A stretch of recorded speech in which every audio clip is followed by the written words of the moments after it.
Okay, it's a little after 6 now. I don't see anybody else straggling in, so I'm going to go ahead and get started. I don't want to hold everybody here too late. Thank you, everybody, for coming out again. I really appreciate it. I tried to get the Buena Vista Library again like I got last time. I know it's a lot closer for everybody, but I wasn't able, it wasn't available. So something that is different tonight, our PIO is filming the meeting tonight. So when we do get into any question and answer portion, I'm going to have Mike, who's our intern, and he's back there in the white shirt with the black tie. Mike's going to have the mic. So if you need the mic, you can just yell Mike, and Mike will come and get it. Is that confusing? Right. Works out good. So I'm going to go ahead and get started. What we're talking about again today is the Keystone Safe Routes to School project. I want to kind of start off with just reiterating something that we talked about at the last meeting back in February. This project is not set in stone. The city received a grant for this project, but the city has no intention of putting in a project that is not something that we can at least get some sort of general consensus from the community about.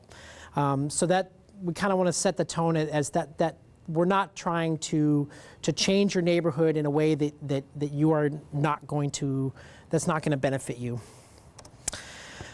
Just quickly, a brief project summary. A lot of you were probably here for the last meeting, so this is a little bit of a reiteration, but for those of you that aren't, the project is along the entire length of Keystone through the flat portion of Burbank, from Pacific at the north end to Riverside at the southern end. The project is to enhance the existing bike route designation of Keystone to a bicycle boulevard. A lot of what that is it's just taking what's existing there, and it's adding some traffic calming. The intention behind that is to reduce the speeds of cars, and to just generally kind of reinforce the residential character of the neighborhood. So while yes, it would be good for bicyclists, it should also be good for the folks who live on the street to have less cars on the street and have cars that not driving as fast. Obviously, increase safety. Cut down on cut-through traffic. Keystone is one of the few north-south streets that has a signalized intersection at every major arterial. It runs parallel with Buena Vista. It gets you straight from the north end of the city all the way down to the Disney gates just about. So it is often used as a cut-through. And that was kind of some feedback that I received many, many years ago at a community event, which kind of is why Keystone was selected as a possibility for this type of project. The funding source is Safe Routes to School, which I mentioned. That's about promoting kids walking, riding their bikes to school, which is something that doesn't quite happen quite as much as it used to, certainly not compared to when I was a kid or when many of you were kids. As a result, there has been childhood obesity rates have risen dramatically over the last few years, and so this is kind of the intent behind the Safe Routes to School funding, is to try and mitigate some of that. So that's the funding that we got. It was a grant that the city applied for competitively with other cities in the state, and were successful in getting. So the project status, we had a community meeting back on February 10th. At that meeting, we talked about a lot of different treatments and a lot of different proposals. We got a lot of feedback from everybody. We took all of that feedback. We went out with our engineering consultant and did a kind of engineering and financial analysis of some of the different treatments that were proposed, some of the different treatments that were requested as part of the feedback that we got, and kind of helped to take what we had originally kind of had as a concept and kind of whittle it down to something that is more palatable for the community, and it falls within the scope and budget of the potential project. So then we just took the scope and updated it based on those two factors: the feedback we received and then the engineering and feasibility check. So what we heard, generally speaking, there's a much more detailed list and response in the back. I'm also going to post that on the city's website of the comments that we received and some responses. But generally, some of the things that we heard is the cars do drive too fast. Most of the traffic that's on the street, a lot of it comes from schools and from the church. There's a lot of concerns about some of the proposed treatments, questions about whether or not the treatments will make traffic worse. Concerns about visual clutter, putting too many things on the street and having it look too cluttered. As we got through the last community meeting, one of the things we kind of determined was there was a very specific line at which folks that live north of Olive were much more interested in some of the treatments, whereas folks that live south of Olive were less interested in some of the treatments. So with that feedback, we went through and did kind of a block-by-block approach, and as we continue to look at the project and try and look at what would be more palatable and what would be less palatable. So we went out, we kind of collected some statistics, looked at accidents along the corridor in a block-by-block kind of format. We did a speed check on a number of blocks along the corridor, and then looked at traffic volumes along the corridor. So looking at accidents, you can kind of see at the northern end, up by Pacific and Victory, above Victory, it's pretty low. There's also pretty low volumes up there, also above Burbank. As you start getting below Burbank towards Chandler, you start to see the volumes pick up quite a bit as you get closer to Magnolia and so forth. And I think that's something that can probably be mirrored and makes sense to most of the folks that live on Keystone. Some of the things that we did notice as we were pulling some of the data, the total number of accidents over the survey period was 35 accidents along the corridor, but there was a significant increase in the number of accidents in the blocks between Magnolia and Verdugo. So 35 intersections overall for the corridor. 12 of those accidents were between those two signalized intersections, Magnolia and Verdugo, which is about a third of them. One of the other things we also noticed when we were doing the speed survey, along in the segment between Burbank and Chandler, the percentage of cars that were driving at 20 miles per hour or lower was about 4%. Between Magnolia and Verdugo, the percentage of cars that were driving at 20 miles per hour or lower was 0. And between Olive and Alameda, the percentage of cars that were driving at or below 20 miles per hour was 56% of the cars that we counted. The cars that we counted in that particular segment, they were driving slower than any of the other segments. And we thought that was pretty unique and interesting, especially because it mirrors a lot of what the feedback was that we heard from the residents. A lot of the residents that live in that block, they didn't want any of the treatments. They weren't interested in any of the treatments, and it makes sense. Cars are driving slower on their block, and so yeah, that was one of the things that kind of stood out as we were looking at all of this. So, kind of in response to some of the comments that we received, some of the changes we made to the scope. We removed all of the bulb outs from the project. Those are where the intersection bulbs out and decreases the crossing distance. We just took them out. Any of the places where those were proposed, we removed those. It maintains the turning radiuses, makes sure that the folks that have larger vehicles, RVs and towed boats or whatever, are still able to get around the corners without having any major restrictions. We increased the number of the high visibility crosswalks. There seemed to be a lot more support for putting in the painted crosswalks at some of the intersections versus some of the more physical treatments.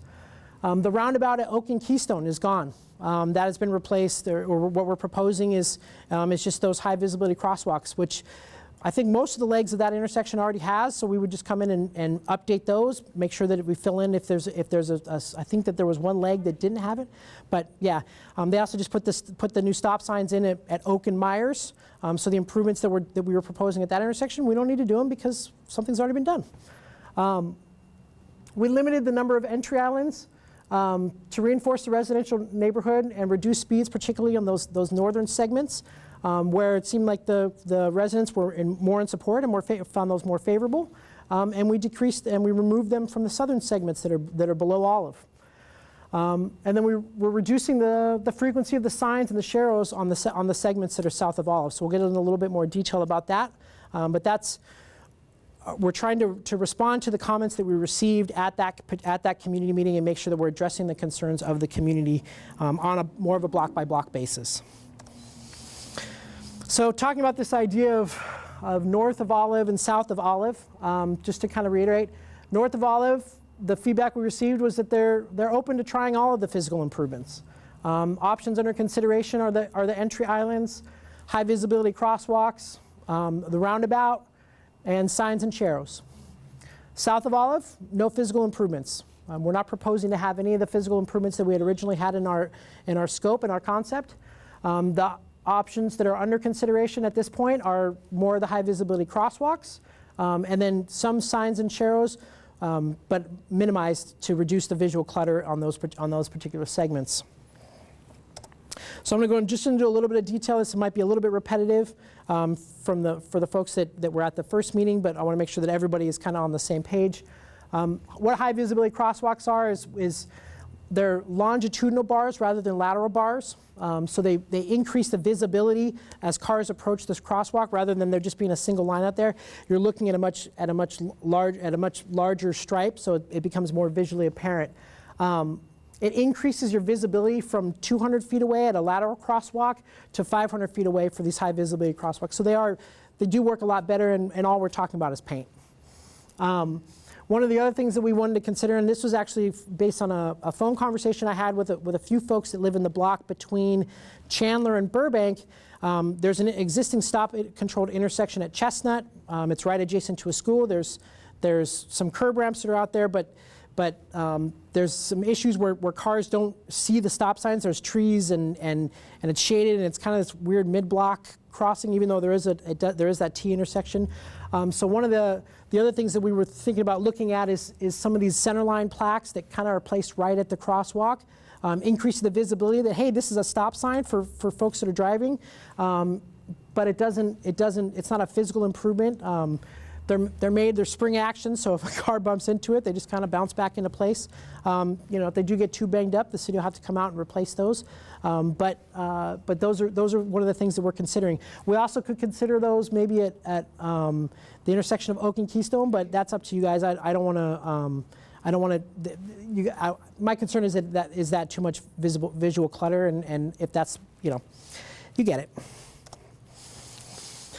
The traffic medians and entry islands, these are already in place on the block segment between Olive and Alameda.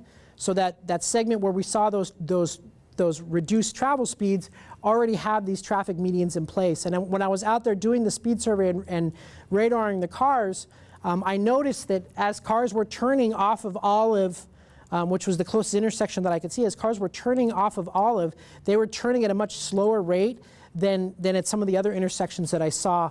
When they're landscaped, they add a little bit of greenery to the street, and it just, again, reinforces kind of the residential character of the neighborhood. Statistically, these have been shown to reduce average speeds by 7% along the corridor. The speeds that I saw were much more reduced on the block where I saw it. So the locations that we're looking at for here, Victory, Burbank. I got a phone call. We weren't originally looking at Chandler to do the medians, but I talked to a lady that lives between Chandler and Magnolia, and she pointed out that she sees a lot of trucks using Chandler and then turning south onto Keystone to get down to Magnolia because there's a signal down there, and so she wanted to try and see less trucks on her street. So the medians would certainly be able to do that. They would limit the ability of trucks being able to come down Chandler and then use Keystone as a way to get down to Magnolia. It would just force them to go down to Buena Vista and make their turn at the arterial. Magnolia, the intersections of Verdugo, and then the north side of Olive to mirror the one that's existing that's out there. There was one location where we kind of got mixed feedback. Some folks that lived adjacent to the intersection of Clark and Keystone seemed like they were willing to consider a roundabout at that intersection, and then the other folks seemed like they weren't interested. So this is one of those ones where we could take it out or we could leave it. We wanted to talk about it a little bit more, get some additional feedback, and kind of nail down, okay, is this something that we should be looking at, or should we move past the roundabout and focus on some medians and some crosswalks or some other type of treatment at that intersection. So I want to talk a little bit about some of the statistics about it, and why we're still looking at Clark versus at Oak, which we've removed that circle from the project. It increases capacity actually at intersections. So there are higher volumes in these segments of Keystone. You're going to see less traffic congestion at that stop-controlled intersection as a result of the roundabout than you would with the existing four-way stop. It decreases accidents by anywhere. I saw a bunch of studies, but the spectrum of what I saw was between 29% and 72%, and it decreases injuries by as much as 88%. The reason for that is when accidents do happen on a roundabout, they're kind of a bounce off of each other rather than a T-bone type of crash. So injuries, when there are accidents, there's less injuries because you're kind of glancing off of each other rather than colliding directly in with each other. They've also been shown to decrease average speeds along the corridor by 11%. I talked with one of the engineers that works in the city of Long Beach recently. They've done a bicycle boulevard treatment like this, where they have a lot of these circles along that corridor. This is actually a picture of one of them. They saw speeds, they had, along the Vista corridor, they had speeds before the installation, they had speeds over 30 miles per hour, which is similar to what we're seeing on Keystone on some of the other blocks, on the northern segments. And those speeds have been reduced to lower than 20 miles per hour, or just over 20 miles per hour. So they've seen about a 30 or 40% decrease in speeds as a result of putting these circles in. So the last location that we're considering is Clark, but if we're going to ask a question, I will have to have Mike come and grab a microphone. So Mike, if you want to go ahead and... It's directly related to this. Well, I just need you to ask it in the microphone so we make sure we get it on the camera.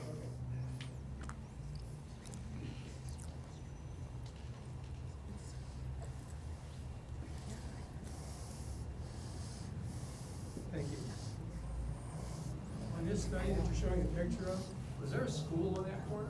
Yeah, there's schools on both ends of the corridor. No, on this picture. On Clark. On these, on This, Clark and Keystone, there's a school, I know that. Right. Is there a school based on this study, that you have? yes, there are two schools on this corridor where these circles were placed. Traffic doesn't back up because you have people stopping to let their kids off and traffic backs up all the way down the street? Not according to the feedback I received. I just had a conversation with the Long Beach folks. They've been continuously analyzing this corridor after they've done these installations on kind of an annual basis, just to see how it's operating. I can find out about whether or not there's been additional backup or not. And these are in residential areas? Oh yeah, I mean, you can see those are all residential. It's the same width as Keystone, the 36 feet between curb to curb. Residences along the entire corridor. Yeah, it's a very comparable corridor to Keystone. So that's the whole reason we were looking at it. And again, we're not trying to force anything, and this could come out and that's fine. That's okay. If the community doesn't want to see a roundabout there. I do have another slide I want to show you, and I'm going to continue through. I'm going to try and kind of steer the question and answer portion towards the end of the meeting. So if you want to have questions, we're happy to answer those. Let's try and get everything all together at once. So some of the benefits of roundabouts is it forces vehicles to reduce speeds as they come to the intersection.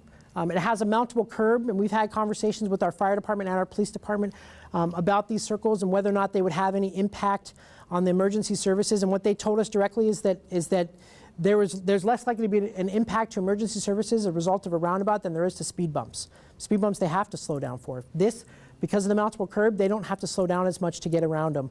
And they've agreed that as we move forward into the design, if we're looking at these roundabouts, that they will be providing feedback on the roundabouts to ensure that they are able to get their vehicles around it, because it is a high priority. And then visually it breaks up the roadway. This is just kind of a drawing of what a circle at Clark might look like. That is the Clark intersection there. The main reason that we're still looking at the Clark intersection is because of the higher speeds on that segment, and because there's a cluster of accidents adjacent to boroughs. There's a 30% of the accidents that we saw in the corridor are in that segment. So that's the reason why we're still looking at Clark. And again, if it's not something that is supported by the community, and we'll kind of talk a little bit more about that at the end of the meeting, then this can be removed. Again, talking about the southern portion of Olive now, the high visibility crosswalks are really all that we're looking at on those segments. And that's based directly on the community meeting feedback that we've received. At this point, we're not proposing any additional treatments.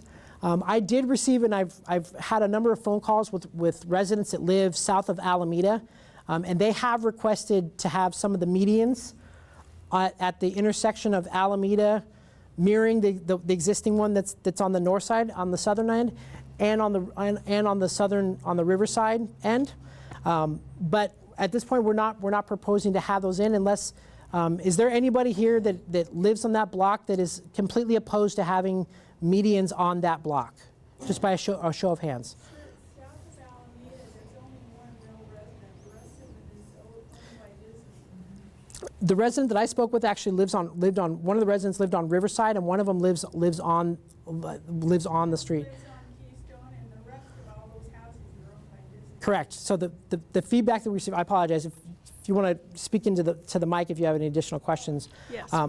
One of the houses on Keystone, south of Alameda, between Alameda and Riverside, is owned by a private resident. The rest of the houses are owned by Disney, and those are people that are in and out of those places all Correct. the time.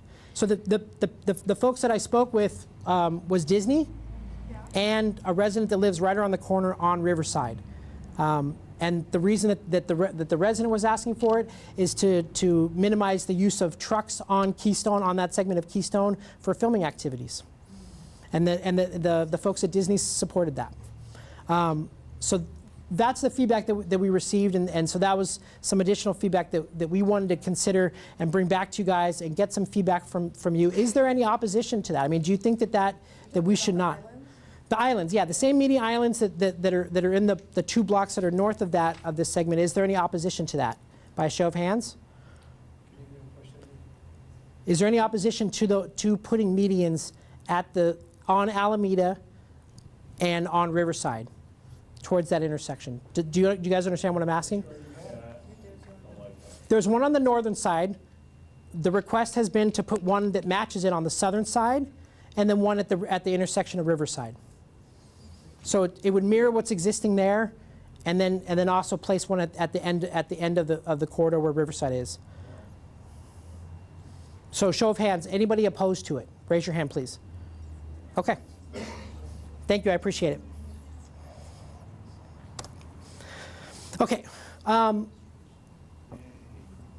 These are just kind of some of the project enhancements that we're looking at it along the entire corridor. Bicycle detection being placed at all the traffic signals. These are just in-ground loops and push buttons for bicyclists to be able to be recognized at the signal. That's actually is a new requirement by the state that we include those at all intersections, and allows for the signal to recognize that there's a bike there, and the bikes need a little bit more time to be able to get through the intersection than a car would. So we're proposing to put bike detection at all the existing signals and update those signals. We are considering looking at bike boxes on the segments north of Olive. These are that green box you see up there on the top. It just gives the bikes a place to sit where they can be detected, and lets bikes know, hey, this is a place where you will be detected if you are here. And it also would be where the push buttons are. We're updating the signage to adding some wayfinds. So right now, you guys there's already the bike route signs that are out there. So we'd be adding some of the extra blades below it. They just kind of point people in the direction of some of the key destinations. And then installing sharrows. North of Olive, we're proposing to have sharrows at 250-foot intervals. That's kind of the standard.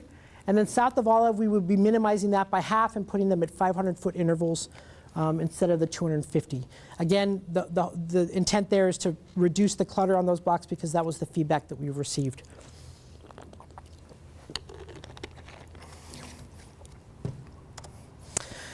So this is kind of a summary of where we see the project at this point. The following changes have been made based on the feedback that we received. The proposed bulb outs have been removed. The proposed roundabout at Oak and Keystone has been removed. The signage and sharrows have been reduced on the segments south of Olive. The following things are kind of still the remaining questions that we have, and we'd like to get some feedback from the community tonight about the roundabout at Clark, about the entry islands at Alameda and Riverside, about the use of the bike boxes on the intersections north of Olive, and the use of those centerline signage at the school crossing zones. So that's essentially my presentation. The next steps after our meeting tonight is we will look at the final design based on the feedback that we received from you guys. If we're going to continue to move forward with the project, we'll schedule a third meeting, noticing it the same way that we've done for these. It'll go to City Council, and then we will be able to construct it. So I did want to ask about I'd like to talk about the roundabout at Clark and Keystone and get some feedback from folks in the community. Is there anybody that would like to talk about that? Ralph, back here in the back.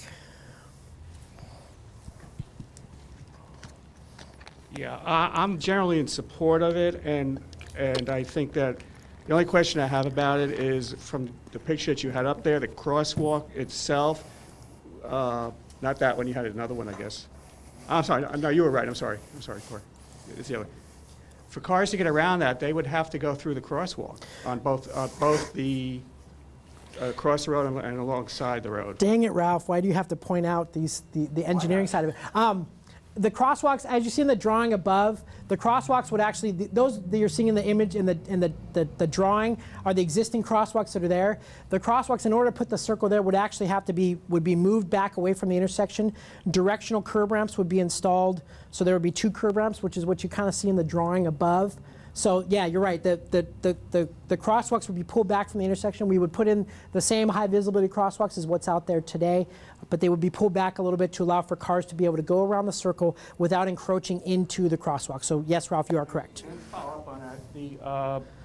I mean, I know there's not a whole lot you can do about it except to petition Caltrans, but the yellow crosswalks are not as visible as the white ones. And the statistics you were saying how visible they are, they would be a lot more visible if they were white. And I know you have no control over that, but you do have a word processor and you can send letters. And I 100% completely agree with you. I actually prefer the white crosswalks over the yellow crosswalks. What Ralph is talking about is Caltrans, the state, who sets the kind of the standards for traffic control devices in the state, has directed that any crosswalk that's installed adjacent to a school has to be painted yellow. They don't give a should, which allows for the city to be able to make the decision. I'll be happy to submit a request for an exception. I happen to prefer the white crosswalks. I do think that they're more visible. They stand up. They last a lot longer. They're brighter longer.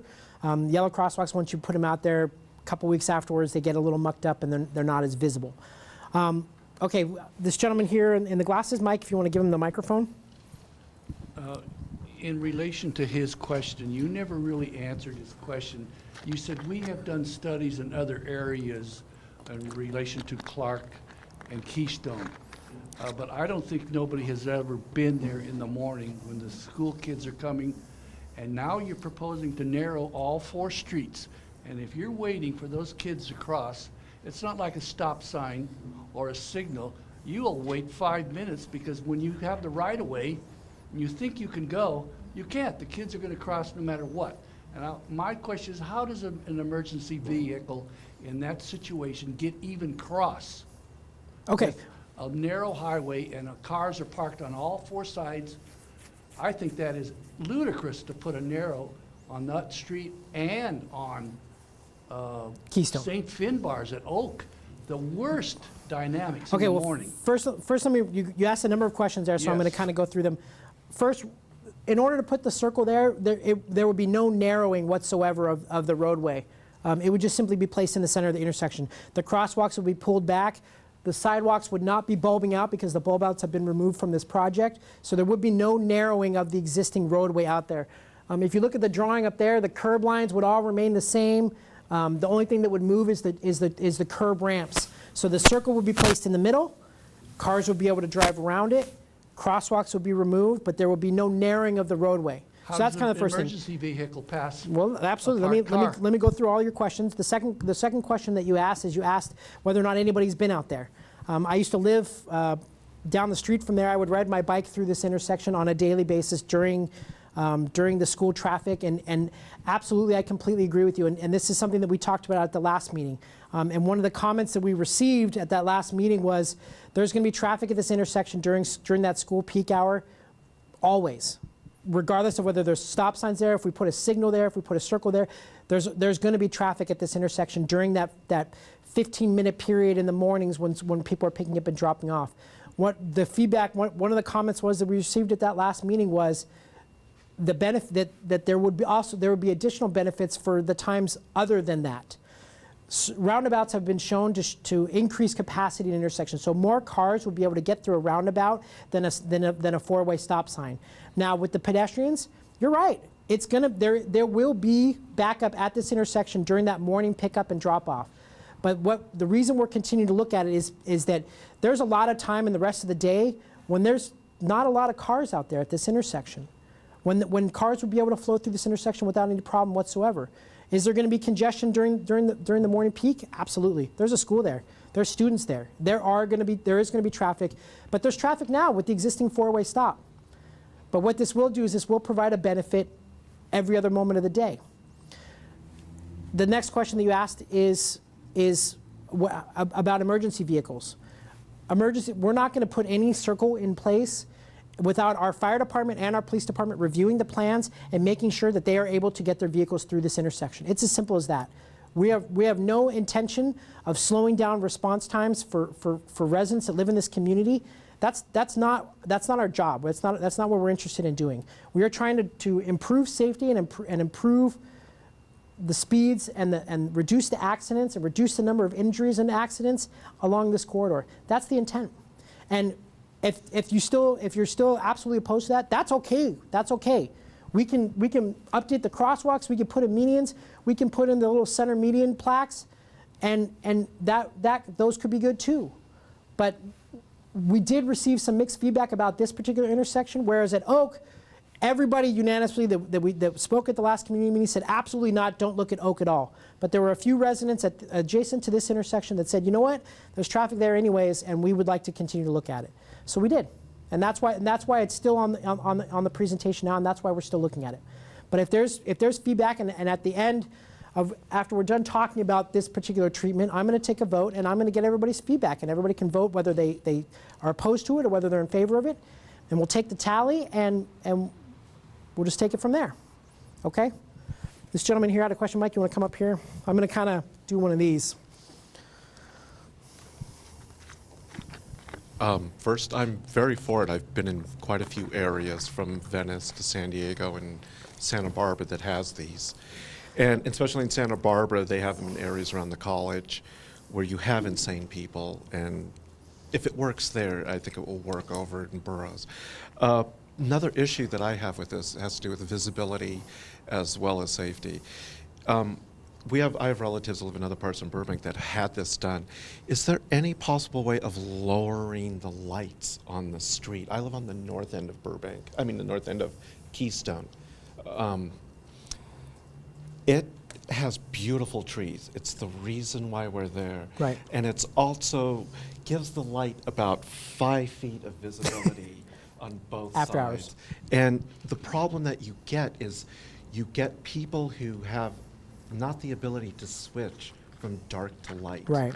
And you see that in people, and I've actually been with people who've had that, where you're going from very light areas to all of a sudden it's pitch dark. And it's way too much from an area coming off of Olive or Verdugo, and then all of a sudden you're in a pitch dark area right there. I can ask, what I can do is I can follow up with our Burbank Water and Power and our Public Works Department, who kind of manage the street lighting. They're the ones that would set the standard of how high the lights are, how low the lights are. I'm guessing that the lights are set at a height based on the heights of emergency vehicles, actually, probably, or trucks and things like that, to make sure they don't get hit. I can find out. I'll be real honest, I'm not 100% sure. Right. So I'll follow up, and I can find that out for you. If you'd like to leave one of these formal comment letters, you can put your contact and push the question on there, and then I can follow up with you on that specific question after the fact. Back there in the back, and then we'll work our way front. I appreciate that you are taking the vote here to find out whether things go through, if things haven't gone through, and I appreciate the people that have come here tonight to talk about this. But have you polled the other 350 neighbors that live between Pacific and Riverside Drive as well? We have not. We have not. Then how can you make a rational decision based on the vote of a few? Well, what we can do is we can take the feedback that we're receiving tonight, and if it seems like it's close or it's contentious or whatever, we can follow up with a survey, a mail-out survey to every residence along the corridor, and get feedback that way. And I'd have no problem with sending out a survey, asking a handful of questions about the project that we want to get more detailed feedback on, and I feel like that's something that's reasonable. Okay. Any other questions? Go ahead there. I have a curiosity. Having already sort of started the Boulevard idea from Riverside up Keystone, and the word's out coming in from Los Angeles and Glendale that that's the way to go, down Riverside Drive and up Keystone. How does one minimize that? Because we have all those signs up the street already, and up the street further, there's one rule, and down where they begin, there's another rule, and will there really be a difference in operation? Well, I'm not sure you're Well, talking about. the bicycles, Right. yeah, the clubs and so forth that are riding through that sort of have their Grand Prix. Well, I mean, obviously Keystone is a public street. And That's true, and but before these Oh, before. signs, it was not like it is now. So I'm not sure whether or not there's a way to restrict who uses the street. Well, how long have the signs been up? David, do you remember when the signs were installed? 2004. So That long? It's been about 10 years since those signs have been placed. Can't now, believe it. What you actually might be seeing is that region-wide there's been a dramatic increase in bicycling. I know that. It's becoming more popular. I know it. And it probably has less to do with the signs that are out there, and it probably has more to do with the fact that more people are riding their bikes now than have Well, ridden it's in like the past. going this way to Keystone, and that, I mean, you do get that message. Come down Riverside and go up Keystone. So Correct. no matter what rules you put north, we're sort of stuck with that now. We are already at Bicycle Boulevard, and it's a bit much. Well, if you could talk in the mic. It's everything that's said. We need to get on camera. And then Yeah, get here's the audio. thing. First of all, who designated that we would have a bicycle route along Keystone? That would be the designated bicycle route. How did that come to be? And who financed that? Because along every single block of Keystone is a bicycle route sign. So it seems to me that somebody had a master plan to make Keystone what it is already. And this is just kind of icing on the cake for that plan.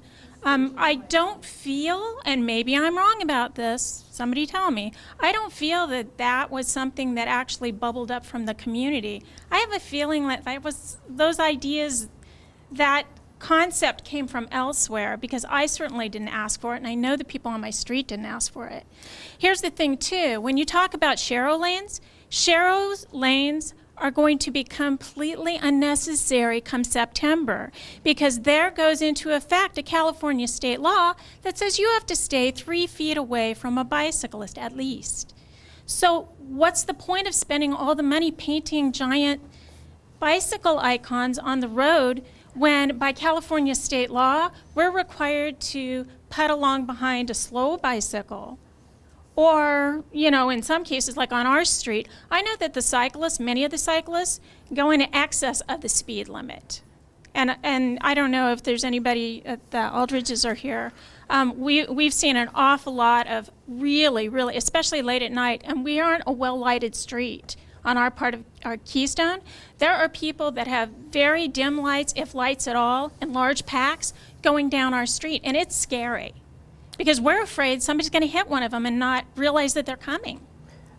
I hear what you're saying, and I'm going to try and respond to some of that. I'm sorry, as I I'm got kind it. of venting, but It's this cool, has been it's bottled cool, I up for a understand. while. That's all right. You could call me too. You could. You Yeah, could but vent I for, think we for all need hours. to talk no, about it's fine. this. Absolutely. This is something that I think that more than one person feels, and I want to voice that for those who might be a little intimidated to speak about it. It's fine. Absolutely. The city's first bicycle master plan was adopted in 2003. Unfortunately, it predates me. It was before I worked for the City of Burbank. Also,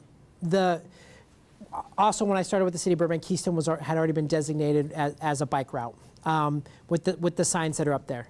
The comment that I received it was probably a National Night Out event up on Chandler many years ago when we were working on the update to the bicycle master plan, was a comment that I received from a resident on Keystone, and it was related to that the bike route signs that are existing don't really add any safety to anything.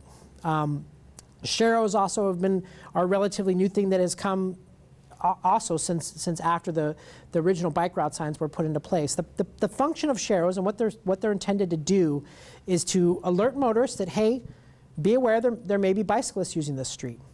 and also to steer bicyclists away from parked cars, which is a problem where a lot of bicyclists that are perhaps more novices or aren't those aggressive, weekend warrior kind of guys, they tend to feel more timid, and as a result, they move closer to parked cars, which is really actually one of the most dangerous places that you can ride a bike, because as soon as someone opens a door, there you go over the handlebars into the travel lane, and you're getting run over by the car that was behind you.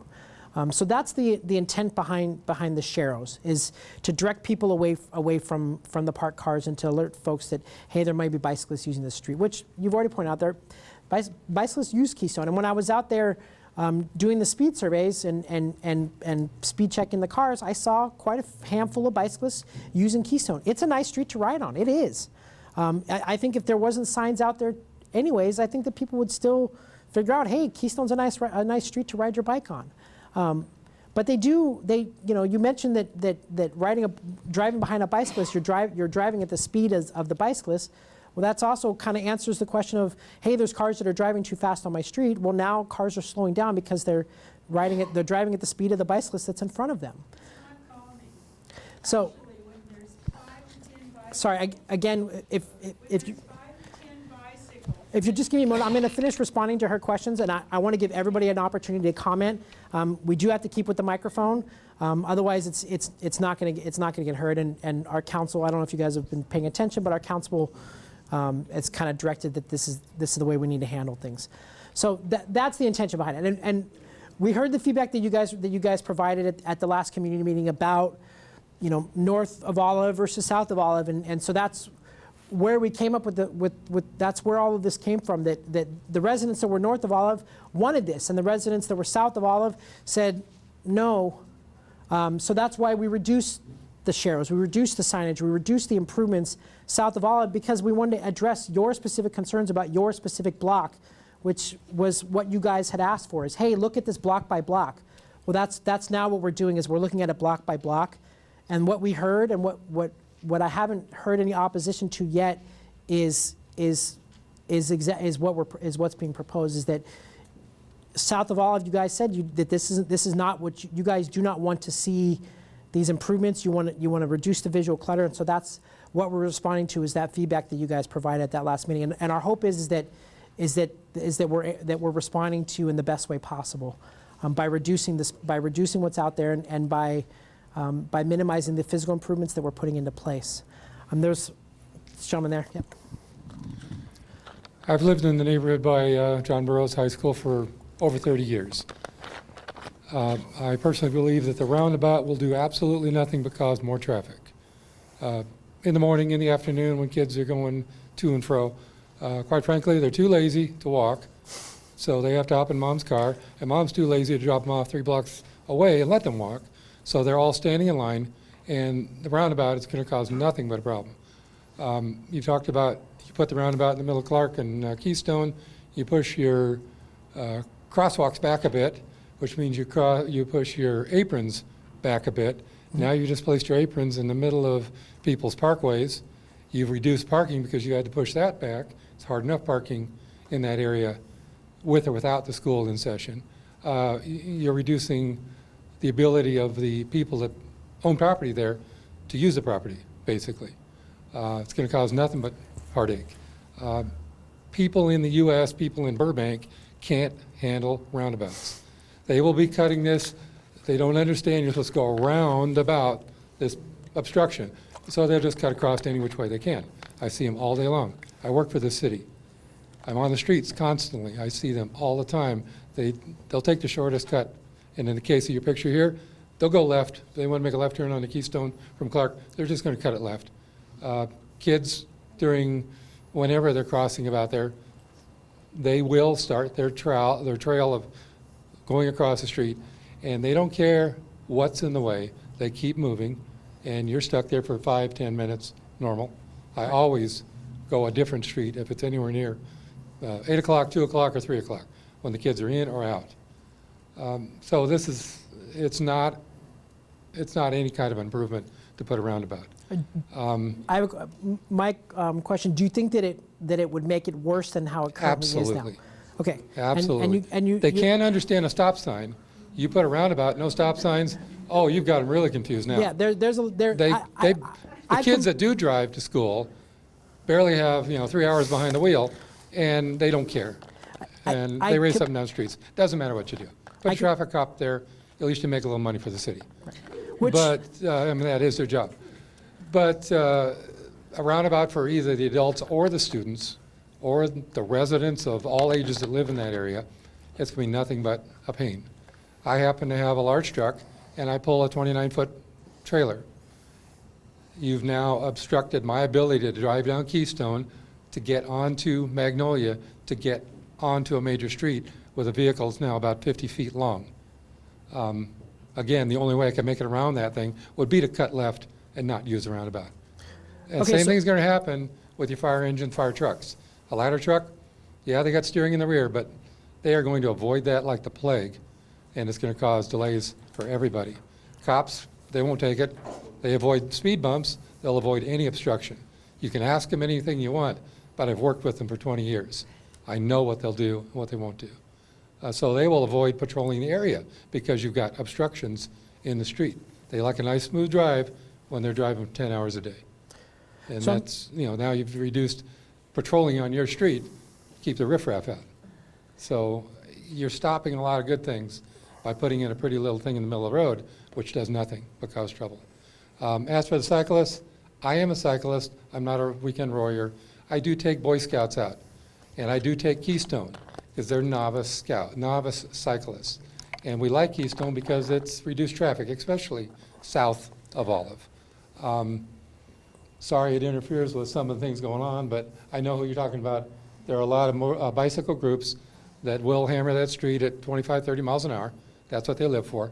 You're not going to keep them off the street. They're going to be there because it's a lovely street to ride on.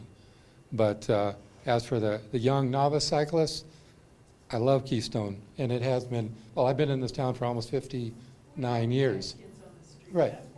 I've been in the city for 59 years. I've ridden bicycles since I was 5. There have been bicycle routes all over this town. I mean, the bike plan that you talked about, that's news. I mean, that's new. There have been bicycles and bike routes in this town for many, many years, and Keystone happened to be one of those streets. It just wasn't so visual as it is right now. But as for the Sharrows, they're a lovely bit of paint, but they do nothing. And the rules that are going in about staying 3 feet away from cyclists, I mean, I don't like to ride any closer to a vehicle or to a cyclist when I'm in a car. I don't like the cars any closer to me also. But we'll see what happens when September comes around. There'll be a lot of tickets out there, I'm sure. So I'm going to try and respond to some of the comments that you said, and then obviously some of the things are just something we're going to have to take in as notes. Roundabouts and traffic circles, they are in the Los Angeles region and Southern California region. They're not super common, so there is going to be a little bit of a learning curve. I will 100% completely agree with you on that. That it's going to take people a little while to figure it out. But having been on the one in Long Beach, they figured it out. And it doesn't take that long. When I spoke with the engineer from the City of Long Beach, we talked about that, and he said within about a year, people have kind of started to figure out how to get around them and how to use them. By 2 years after the fact, they figured it out. Excuse me, but that large one, the one in Long Beach is a large one in a major street. We're not talking about that one. These are smaller ones on a street similar to yours. It's different. That is a traffic circle. These are mini roundabouts, which is a different traffic calming device. The feedback that I've received from the police department is that they would prefer roundabouts to speed bumps. That they think that it'll help. Their opinion, and this was directly from our lieutenant that's in charge of traffic. He said that he thinks that these would help. That these would help to improve traffic in this area and would improve the traffic, the incidence of traffic accidents and ticketable offenses. So that's the feedback that we have publicly received from our police department.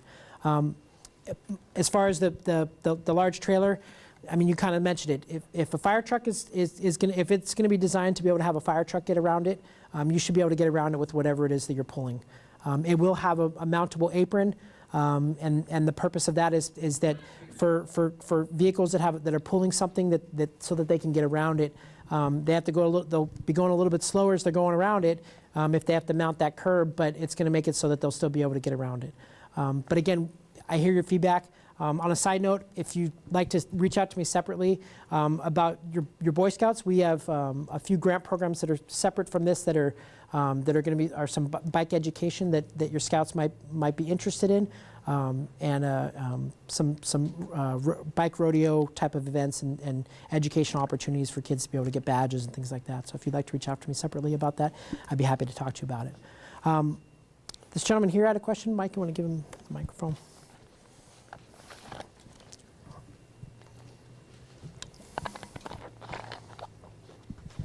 Yeah, on Clark Street, the intersection of both Myers and Lincoln, whether you put a roundabout or not in, I'd like to see those intersections painted out, do not block intersection.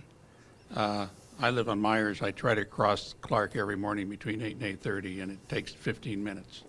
And people will not stop. The drop-off queue. Yeah, oh yeah. Okay. And so either way, that needs to be done. But for sure, if you put the roundabout, because it'll back up even further. Okay. Yeah, with any of these, any of the things that we're talking about, part of it is that we're going to need to reach out to our police department, and they'll be reviewing the plans, and ultimately our police department is who enforces the traffic laws in the city of Burbank.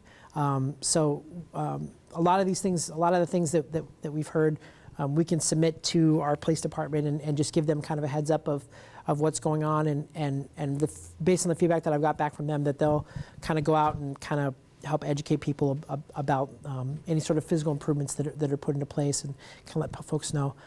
This gentleman right up here, then I'm going to take Ralph in the back, and then I'm going to move on to kind of the next item that we want to, or we'll do a vote, and then I'll move on to the next item. Two simple things. One thing with the bicycle, we can never ever stop the bicycle aspect because we are simply a flow through from Riverside, which takes all the bicycles off of Griffith Park.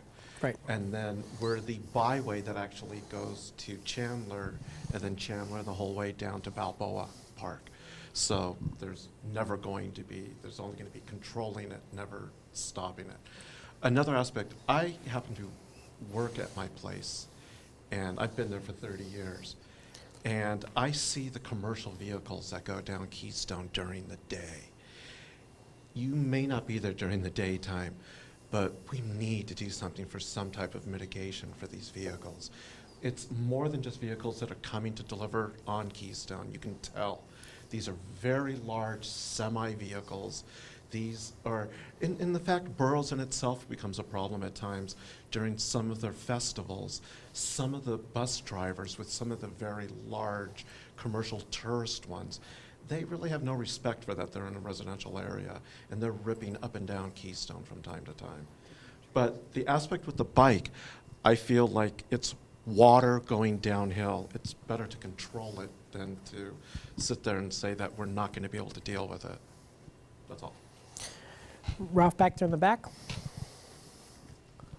Yeah, if it's all right, Corey, I'm just going to go through a couple things. One rather not. Do it. Okay, well, as far as putting the center stop thing at Chestnut and I want to talk Keystone, about that actually a little I was going to later. say, you can't put a stop up there because California law is you yield for the pedestrians, not to stop. So it'd be Thanks, a Ralph. conflict, so have to come up with something else there. The traffic island at Keystone and Chandler, I live on Myers, and if you put that in there, I'll have more traffic going down Myers. So I'm kind of against that, but I can understand why people would want, on Keystone. Bike detection, I was hoping that you would, especially since it's a north-south route, that you not put loops in the pavement, but maybe consider putting video detection. It's a lot cheaper. And from what I was reading a couple weeks ago, it's a lot more accurate now. It's better at picking up bicycles. I'm against the bike boxes. I think for a single lane road, I don't think you really need them. That's more for multi-lane arterials, I think. Personally, I mean, I could go through the reasons why, but I just don't think that they help because you're right up against the person anyway when you're waiting at the light. The push buttons, I think that Caltrans doesn't allow those anymore for bikes. I think you have to have the, It's supplemental. Yeah. And I'm against the Sharrows. I think besides the 3.3-foot law, I think visually they're very distracting. The only exception I would make for that is at Keystone and Burbank Boulevard, that whole intersection, the way that intersection is designed, to give bicyclists an idea where the hell they're supposed to go through that intersection. I mean, that intersection itself is a whole discussion, which we haven't gone into here, and I don't want to blindside you with that, but I think that whole intersection on the bicycle boulevard the signalization at that intersection has to be looked at again. The roundabout at Clark and Keystone, and that resident up there actually hit on what I was going to say, is that Burroughs has a lot of weekend activities and stuff with the buses and stuff, and it's a real, I could see a real problem on weekends with the buses trying to navigate around all that. It's just really congested there. It's not just school hours, it's weekends, it's evenings, when choir, my daughter was in choir at 8 o'clock at night, people running around there. But at the same time, I think another side of me says, we should try it, see how it goes. You can always take it out. If it doesn't work, you can always, it's not permanent. And if there's a chance that it would make it better, because in theory it should make it better, but I can understand what a lot of the residents here are saying, it won't work.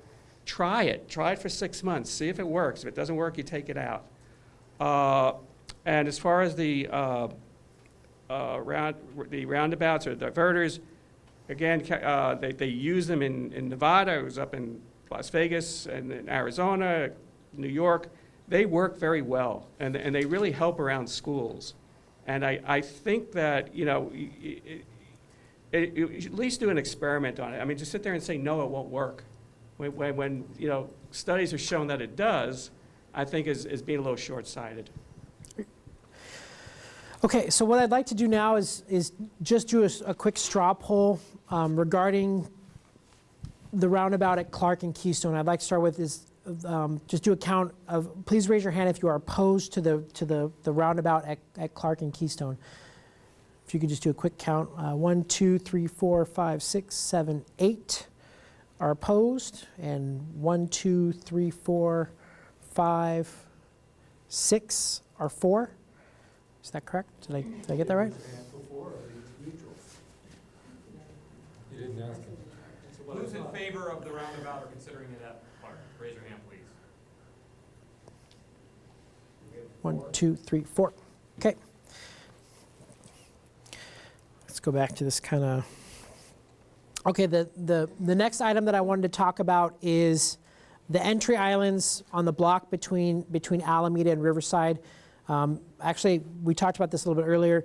There wasn't any opposition to looking at the entry islands along that block, so we'll go ahead and add that into the scope. We will not we will continue with the same signage and Sharrows policy of south of Olive, but we will look at mirroring the existing median that's on the north side of Alameda, on the south side, and then looking at the north side of Riverside Drive. Use of the bike boxes. Corey, let's take a vote on that. You want to do a quick vote? Okay. Anyone opposed to the islands on the block between Alameda and Riverside, please raise your hand.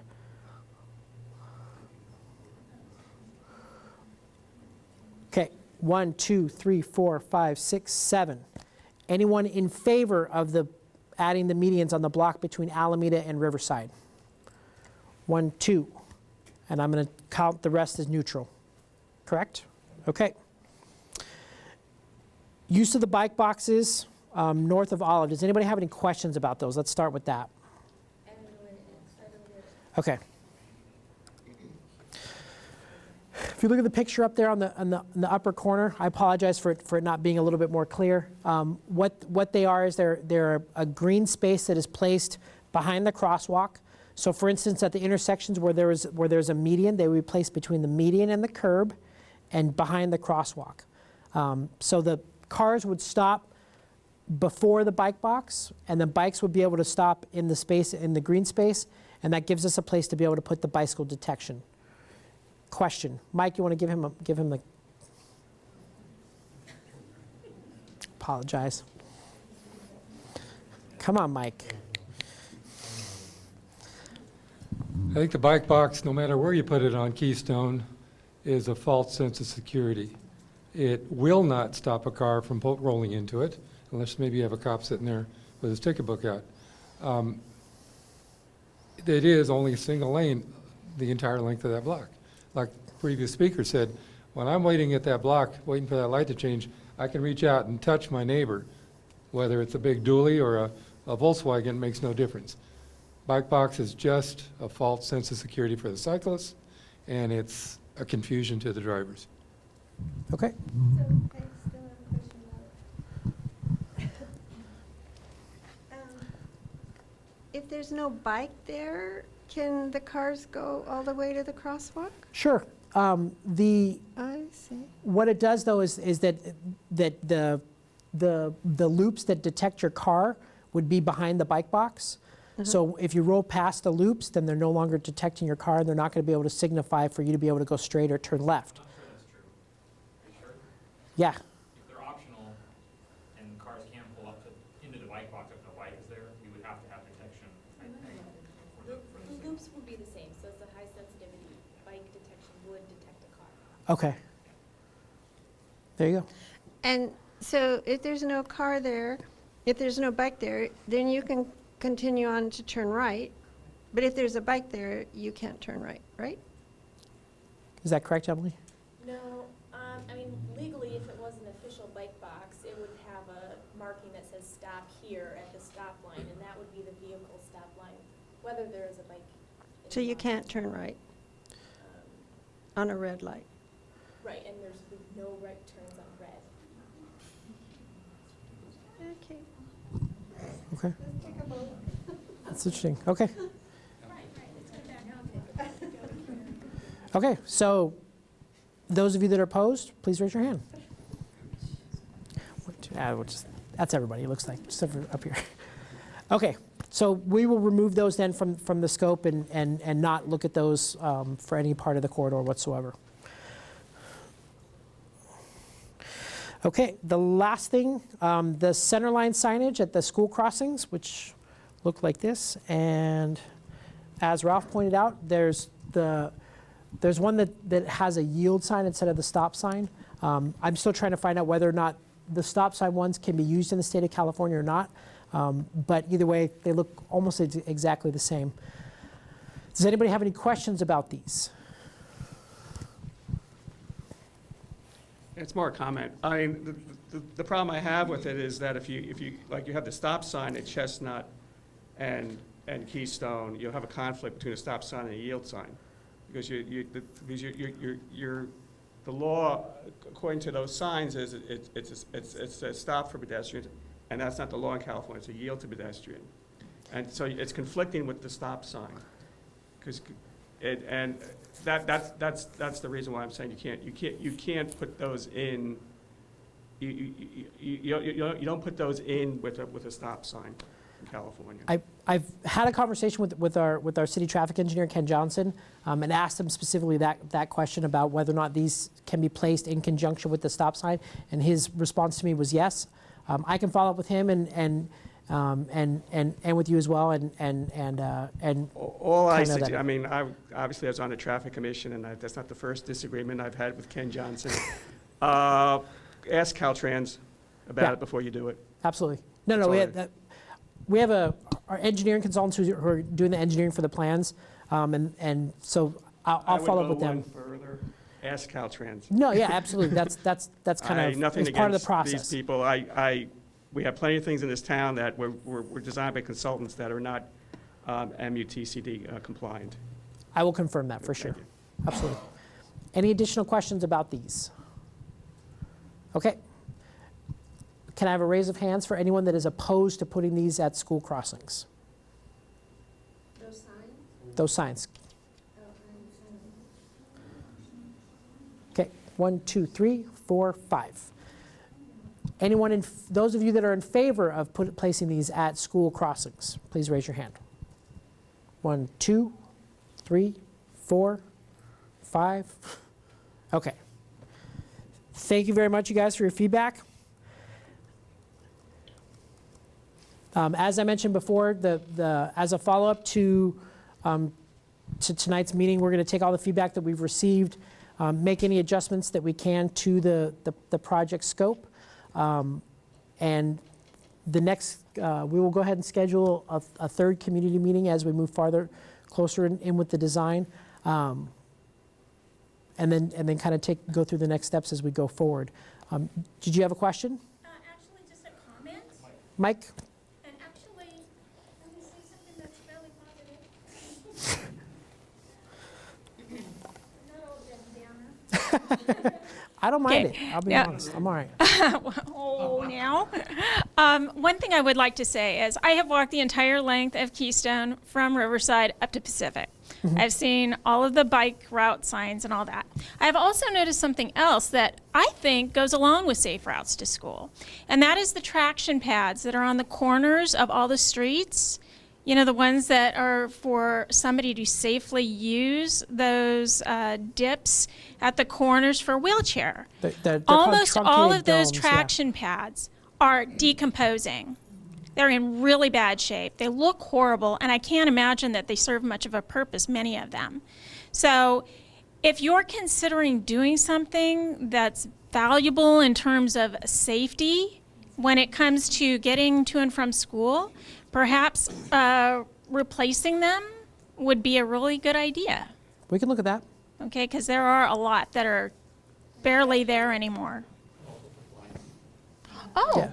I Yeah, didn't they're- realize that. That's great. Thank you. Yep. There you go. Up here, Mike?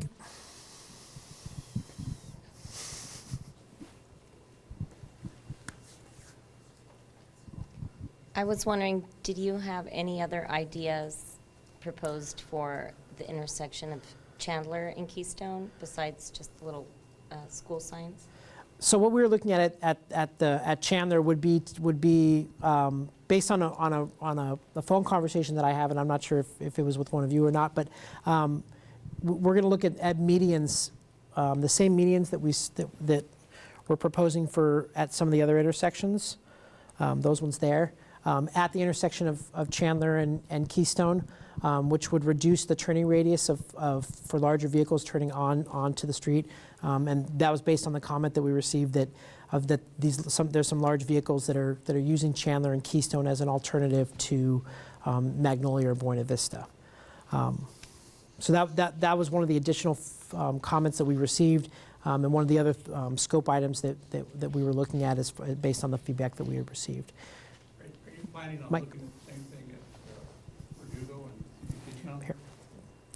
Can you just repeat that one more time? I apologize. Are you planning on looking at the island at Verdugo and Keystone also? Yes, we are. That's one of the ones that's one of the locations where we were looking at it, and that was at the first meeting. That was one of the original proposed ideas, and the only ones that changed were the ones that were south of Olive. So that will remain as one of the components that we were going to be looking at. Make sure you bring it up. I got a lot of heartburn with that. So. What's that? I said I have a lot of heartburn with that, so make sure that you invite us when you discuss that. For the final meeting? Do you not like the No. the meeting at that particular intersection? Since you put those ill-conceived bike lanes on Verdugo, the cars come up Myers by the droves now, and with that, there'll be even more. They avoid the intersections. At Keystone versus Yes. Yes. I live on Myers, it's gone up a Yeah, lot. yeah, it's threefold what it used to be. Between what streets? Well, I live between Chandler. Okay, I live between Verdugo and Clark. But Okay. I've followed cars. They'll round the corner down there at Verdugo, and they'll go all the way up Magnolia and turn and keep going, because the traffic on Verdugo now with the reduced lanes sometimes backs up from Olive and Verdugo all the way back to Keystone. I see what you're saying. Okay. And also the buses will have a hard time with that around the high school. The buses dropping off and picking up. From what I understand, the drop off and pickup is on Parish No. for buses. Well, that's only That- for sports. That's only there- for sports. For the festivals. If you go down right now, you'll see some buses probably on Keystone. They're Okay. there all the time. So your concern is that putting additional treatments on at that particular intersection is going to increase cut through traffic on Myers as an Correct, alternative. correct. Okay. Note that. Any additional questions, gentlemen here? Yeah, prior to your next meeting, would it be possible for you to mail out something that people can look and see what you're talking about to every single resident that's in your mailing area? I was not able to be at the first meeting. I come to the second meeting with just a vague idea of what you might be talking about, and I'm finding out lots of information. It's probably going to give me a little heartburn too. But living on Myers, living next to a high school, understanding what goes on there. There are a number of festivals, there are a number of competitions, there's sporting events, there's everything. It's a very active school, and I have no problem with that. But the buses are on all sides at all times because they have to drop off, pick up, get back to the highway, whatever they have to do, and they are constantly, they have a route they have to go. You put these little silly islands in the middle of the street, it's going to make it difficult for them to do their job, and then everyone else is going to go around them that can and shoot up my street and other neighboring streets because they don't want to put up with the bus that is there, who's not blocking everything, and they just don't want to tolerate these things, period.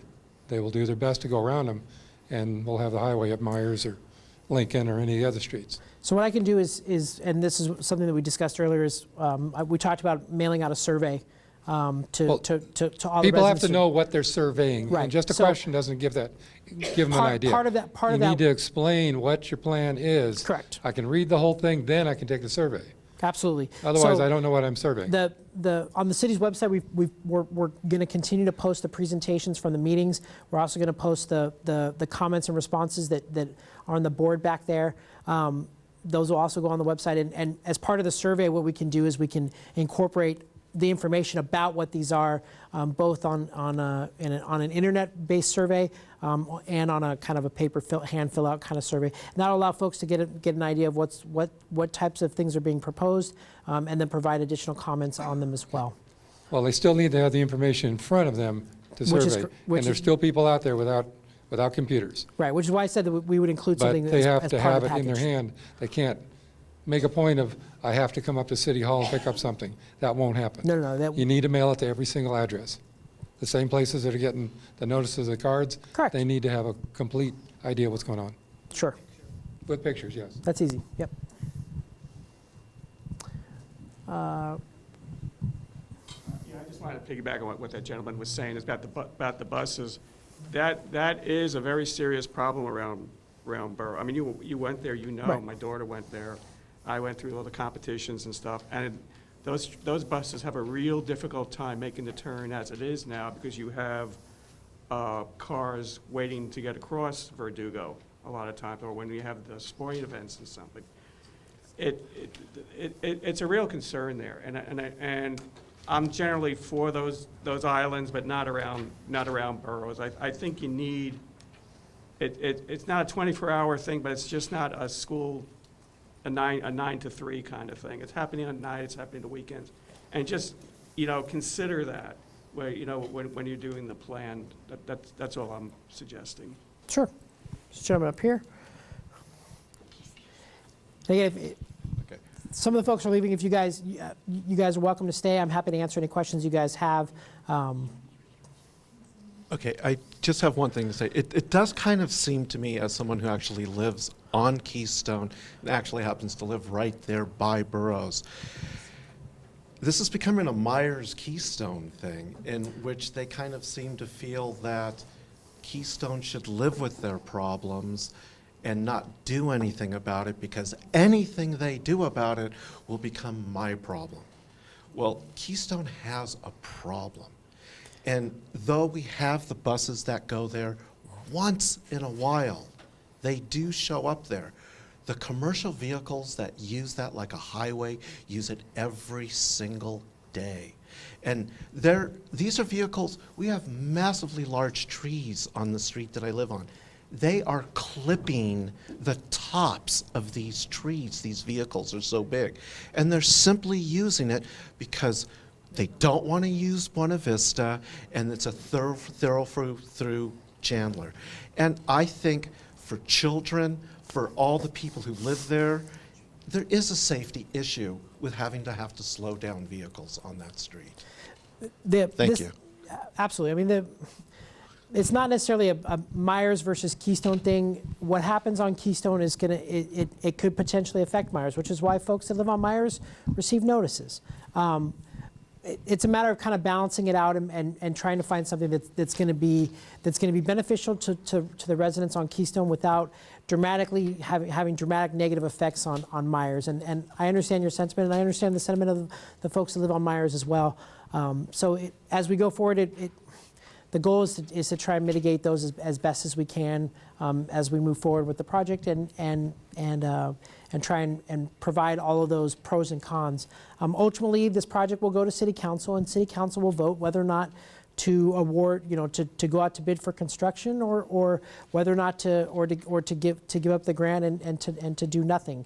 That's why at the beginning of the meeting, I try and really reiterate, and everybody that I've talked to on the phone, I've reiterated with them as well, that there's nothing, this project is not set in stone, and that ultimately this project will go to City Council, and City Council will make the final decision. Our goal with these community meetings and with the feedback is that we're trying to make sure that we're responding to everybody's concerns the best that we can, and we're recognizing that we're not going to be able to make everybody perfectly 100% happy, but that hopefully there's a compromise there somewhere in between that we can move forward with. So if there's not any other questions, I am going to hang around. So if there's folks that want to hang around and want to ask some additional questions, well, you're welcome to. But I'll go ahead and end the meeting now. And if you guys have any additional questions, you're welcome to. There are formal sheets that are in the back that if you want to do some written comments, you can do that as well. And we're happy to take those. If you guys have questions or comments or anything, you can jot them down on there, and I can follow up with you after the fact. And so thank you guys very much for coming. We really appreciate it. Have a good night.